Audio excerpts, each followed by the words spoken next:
അസ്സലാമു അലൈക്കും വറഹ്മത്തുള്ളാഹി വബറകാതുഹു. 10ാം ക്ലാസ് മദ്രസയിൽ പഠിക്കുന്ന പെൺകുട്ടി. വല്ലാത്ത ദുഃഖകരമായ ഒരു സംഭവമാണ്.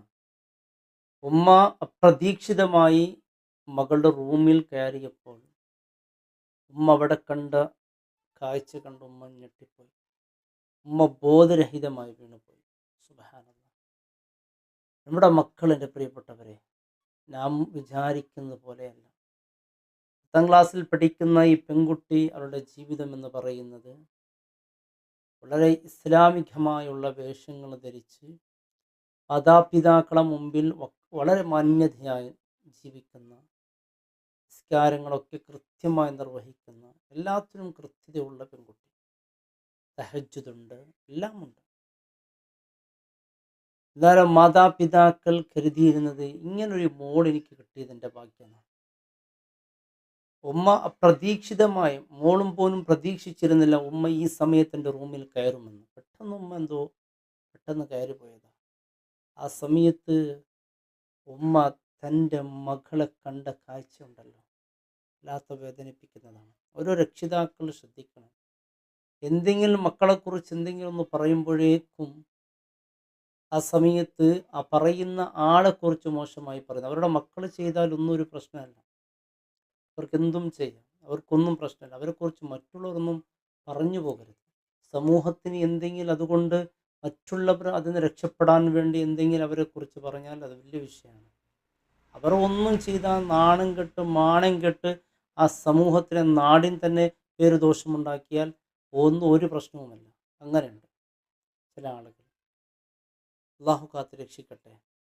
നോക്കെൻ്റെ പ്രിയപ്പെട്ടവരെ, നാമൊക്കെ വിചാരിക്കുന്നത് നമ്മുടെ മക്കൾ നല്ല മക്കളാണ്, അള്ളാഹു നമുക്ക് തന്നത് നമ്മുടെ വലിയ ഭാഗ്യമാണ് എന്നാണ്. നാം വിചാരിക്കുന്ന പോലെയൊന്നുമല്ല മക്കളുടെ ജീവിതം.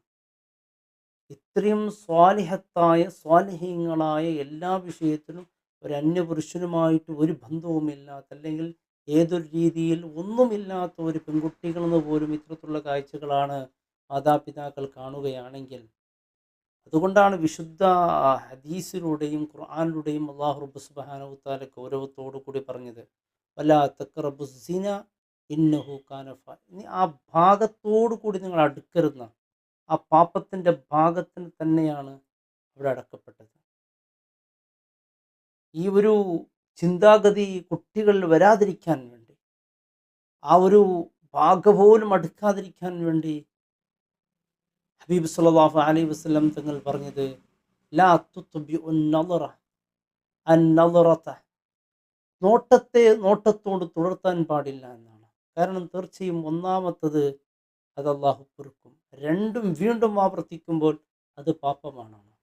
ഈ നോട്ടം എന്നുള്ളത്, അന്നളർ, നോട്ടം എന്നുള്ളത്, അത് സഹ്മുൻ മസ്മൂഹൻ മിൻ സിഹാമുൽ ഇബ്ലീസ്, അത് ഇബ്ലീസിൻ്റെ ഒരു അമ്പാണ്. ഇബ്ലീസിൻ്റെ ഒരു അമ്പാണ്. അമ്പ് വീണാൽ മനുഷ്യൻ നശിക്കും. തീർച്ചയായും ഈ നളർ എന്നുള്ളത് മനുഷ്യനെ നശിപ്പിച്ചു കളയും. അള്ളാഹു കാത്ത് രക്ഷിക്കട്ടെ. അതുകൊണ്ടല്ലേ വിശുദ്ധ ഖുർആൻ പറഞ്ഞത് വിജയിച്ചവരാരാണ്? വല്ലദീനഹും ലിഫുറൂജിഹിം ഹാഫിളൂൻ, അവരുടെ ഗുഹ്യസ്ഥാനം സൂക്ഷിക്കുന്നവരാണ് എന്ന്. ഈ മകളെ ഉമ്മ പ്രതീക്ഷിതമായി വീട്ടിൽ കയറുന്നു.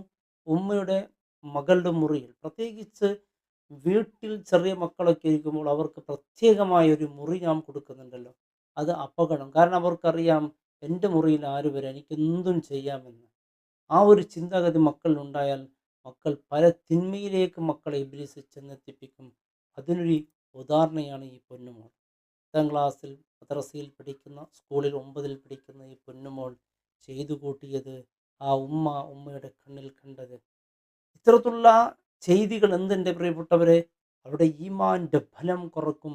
നമസ്കാരം, ഇബാദത്തുകളിൽ അവർക്ക് അതിനുള്ള ഉന്മേഷം അല്ലാഹു നഷ്ടപ്പെടുത്തും. ഹൃദയം മാലിന്യമായി മാറും. മാലിന്യമായ ഹൃദയത്തിന് സ്വർഗത്തിൽ സ്ഥാനമില്ല. അല്ലാഹു സുബ്ഹാനഹു വ തആല രക്ഷിക്കട്ടെ. അവിടെ ജീവിതം തരിപ്പണമായി പോകും. അള്ളാഹു കാക്കട്ടെ. എൻ്റെ പ്രിയപ്പെട്ടവരെ, നമ്മുടെ മക്കളെക്കുറിച്ച് നാം എപ്പോഴും ഒരു ജാഗ്രത വേണം. എത്ര നല്ല സ്വാലിഹീങ്ങളായി നമ്മുടെ മുമ്പിൽ അവർ പെട്ടാലും ഒരു ശ്രദ്ധ പ്രത്യേകമായി, പെൺകുട്ടികളാകുമ്പോൾ പ്രത്യേകിച്ച് നാം ആ ഒരു ശ്രദ്ധ നമ്മുടെ ഭാഗത്തുണ്ടാകണം. അതില്ലെങ്കിൽ എൻ്റെ പ്രിയപ്പെട്ടവരെ നോക്ക്, എത്ര നല്ല മോളായിരുന്നു, എല്ലാവർക്കും ഇഷ്ടപ്പെട്ട, എല്ലാവരും സ്നേഹിച്ചിരുന്ന മോള്. പക്ഷേ ആ മോളുടെ ജീവിതത്തിൽ ഒരിക്കലും കാണാനും കേൾക്കാനും പറ്റാത്ത, ആ ഉമ്മ തന്നെ വല്ലാത്ത വേദനത്തു പോയൊരു രംഗമാണ് ഉമ്മ കാണുന്നത്. പ്രതീക്ഷിതമായി എത്തിയ ഉമ്മ മകൾ വീട്ടിലിരുന്ന് വീക്ഷിക്കുന്നത് കണ്ടത്, സുബ്ഹാനല്ലാഹ്, വളരെ മോശമായ രീതിയിൽ. എൻ്റെ പ്രിയപ്പെട്ടവരെ, ഇന്നേവരെക്കും ആ ഉമ്മ കണ്ണുകൊണ്ട് കാണാത്ത പല കാഴ്ചകളുമാണ് ആ മകൾ ഒറ്റയ്ക്കിരുന്ന റൂമിൻ്റെ ഉള്ളിൽ കാണുന്നത്. അശ്ലീലമായ ചിത്രങ്ങളും വീഡിയോകളാണ് കണ്ടുകൊണ്ടിരിക്കുന്നത്. ഉമ്മ ഇത് കണ്ട് ഞെട്ടിപ്പോയി. സുബ്ഹാനല്ലാഹ്, അള്ളാഹു കാക്കട്ടെ. ഇത്തരക്കാരുടെ ഹൃദയം മാലിന്യമാകും, ഇവർ തകർന്നു പോകും, ഇവരുടെ വിവാഹം ജീവിതം ഒരിക്കലും നിലനിന്നു പോവുകയില്ല.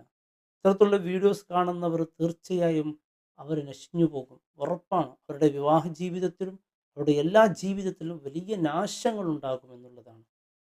ഇതിന് രക്ഷപ്പെടാനുള്ള പരിഹാര വഴികൾ നമ്മുടെ ദൃഷ്ടി നിയന്ത്രിക്കുക.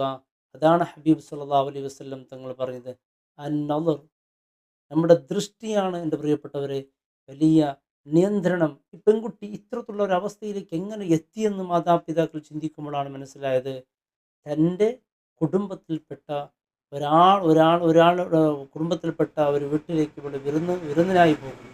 അവിടെയുള്ളൊരു പെൺകുട്ടിയുമായിട്ട് ബന്ധപ്പെട്ട് അവിടെയാണ് ഇത്തരത്തിലുള്ള ഒരവസ്ഥയിലേക്ക് പെൺകുട്ടി എത്താനും അവളുമായി പല രീതിയിലുള്ള ബന്ധങ്ങൾ ആ പെൺകുട്ടി പുലർത്തിയിരുന്നു എന്നാണ് പിന്നെ അവസാനം അറിയുന്നത്. എന്തുകൊണ്ടിത്? മാതാപിതാക്കളുടെ ശ്രദ്ധയാണ്. ഒറ്റയ്ക്ക് മക്കൾക്ക് ഓരോരുത്തരും ഓരോ മുറികളാണ്. ഇത് വലിയ അപകടമാണ്. അത് മക്കളിൽ നിയന്ത്രണമില്ലാത്ത ഫോൺ കൊടുക്കൽ, അത് മക്കളെ വലിയ അപകടത്തിലേക്ക് കൊണ്ടുപോകും. അത് മനുഷ്യനെ നശിപ്പിച്ചു കളയും.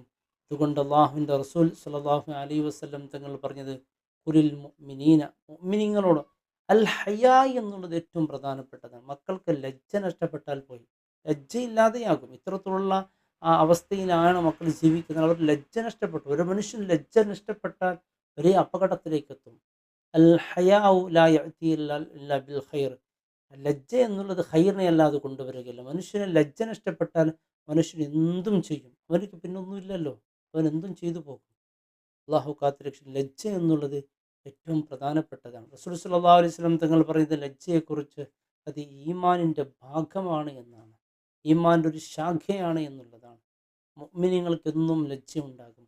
അള്ളാഹുവിൻ്റെ ഹബീബ് സ്വല്ലല്ലാഹു അലൈഹി വസല്ലം ഒരു വിവാഹം കഴിക്കാതെ ഒരു കന്യക പെണ്ണ് എത്രത്തോളം ലജ്ജയായിരുന്നു, അതിനേക്കാൾ വലിയ ലജ്ജ അള്ളാഹുവിൻ്റെ റസൂൽ സ്വല്ലല്ലാഹു അലൈഹി വസല്ലം തങ്ങൾക്കുണ്ടായിരുന്നു എന്ന് നമുക്ക് ഹദീസിലൊക്കെ കാണാം.